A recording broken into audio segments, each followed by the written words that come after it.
All right, so we're a weekend of practice, and so far so good, and just feels great to be back in the gym with a very experienced team, but also some of the best freshmen we've ever had. So the level in the gym's been fantastic. So definitely excited for this year.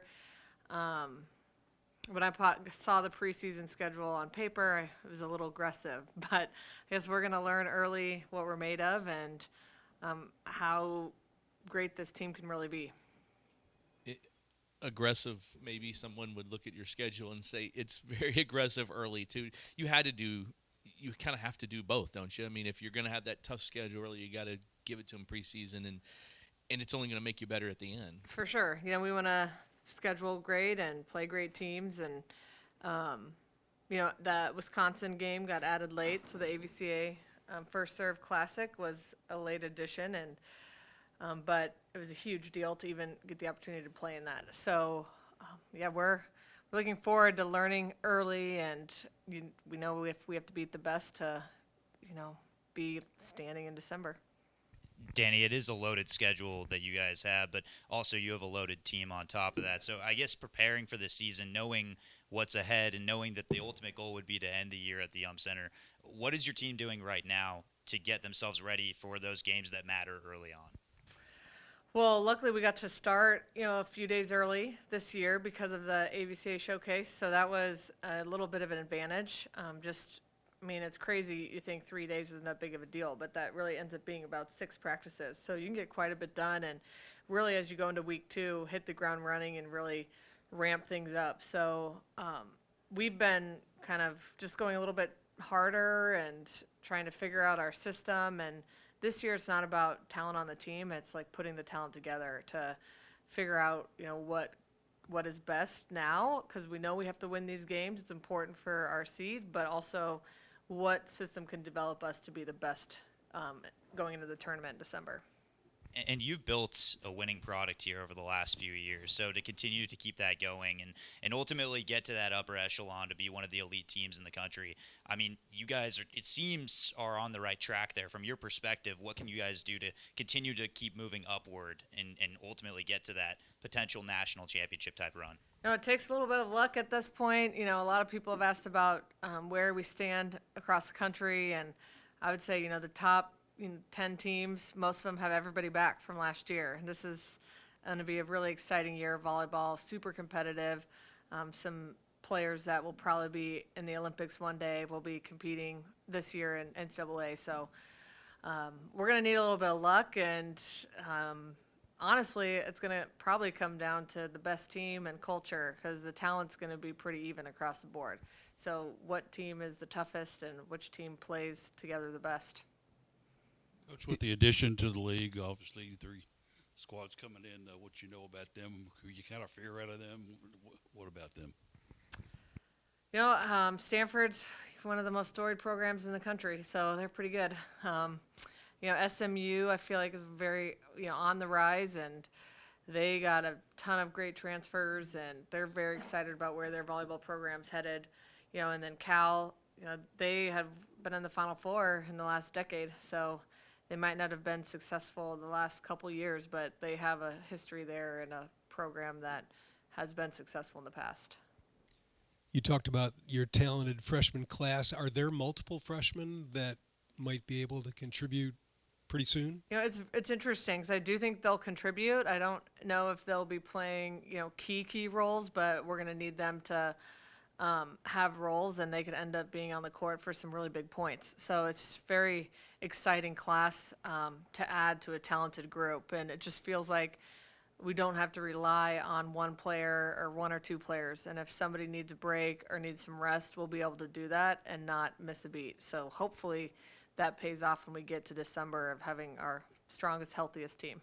Danny, you've always played a tough schedule, and you've always done some traveling. Does that help now that you have 2 trips thrown in conference-wise? One, obviously Dallas isn't terrible, but to end the year to have to go to California and that kind of thing, does that help a little bit, you feel like? With the experience of this team, I do think it helps. We've been to Stanford before with the majority of this team, so that is nice. But I think the timing of the year is not ideal. It's going to be late in the season when teams are tired and banged up and have to cross 3 time zones. But we're not going to have any excuses. And yeah, like you said, we've scheduled tough in the past, so this team is used to traveling, and we have an awesome home slate to start the season. So I don't think we can complain about any travel this year just because our preseason is pretty awesome at home. Dani, you've had Anna come back, and to have her return back, I mean, what does that mean to this team and the leadership that she provides for maybe a younger group?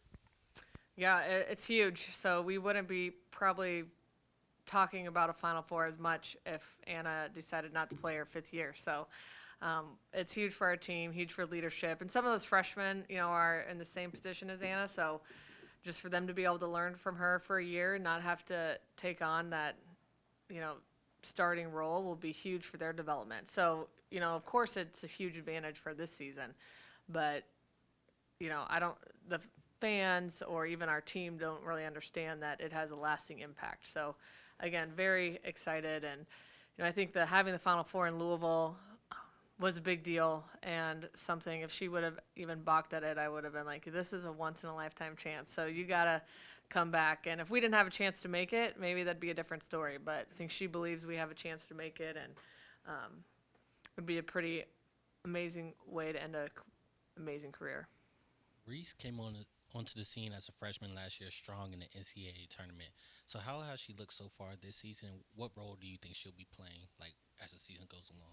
Yeah, we're still, figuring out exact roles on this team and who fits where, but Reese is somebody, you want to get on the court. She makes plays, and she brings so much joy to the court. So we're definitely going to find a way to use her more than we did last year. And I think she's proven as a freshman that she can come in and make plays when it matters. So she's been great this year. I think in one full year under her belt of switching positions has helped her with the comfort level, and she's doing things more consistently than she did last year. So we're excited to see her progress. We're talking to the girls about having the championship here, the Final Four here. It does put more pressure, and they said they've kind of talked about that a little bit, or you guys have talked about that. It does put a little pressure on you guys, does it not? Well, of course. I mean, the Final Four's here. We want to make it. Be big for the city, be big for the program, be big for the university. So we're going to feel that throughout the year, but we're not going to be afraid to talk about it or to just say, oh, this is just like any other game. It's not. So I think being honest and making sure everybody feels like they can share their feelings is important, especially when you're talking the longevity of a season. And volleyball is a little bit unique in the fact that, it's so RPI based, and the seeding, it might be one of the only sports where the top 4 seeds get to host until the Final Four. So every game is so important, and one game can make or break you getting, we saw last year, the 4 or the 5th seed, where you get to host or you're on the road trying to get to the Final Four. So every game's equally important, and you have one mess up and there it goes. So we're going to be talking about that and working to stay ahead of it.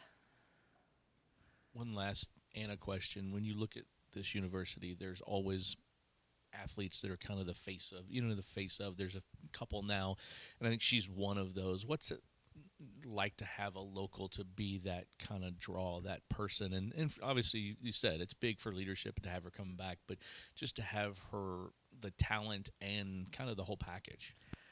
Yeah, it's really propelled our program, I think, in the city, and allowed the fan base to grow as quickly as it has. And I think it have somebody local in that role just brings a level of love and joy and desire to be great, because they're usually playing for something other than themselves. And I think that's very exciting to have Anna and Elena, who are both potentially the 2 of the best players ever in the city of Louisville, to be playing at Louisville and have a chance to make the Final Four in Louisville is a pretty unreal story.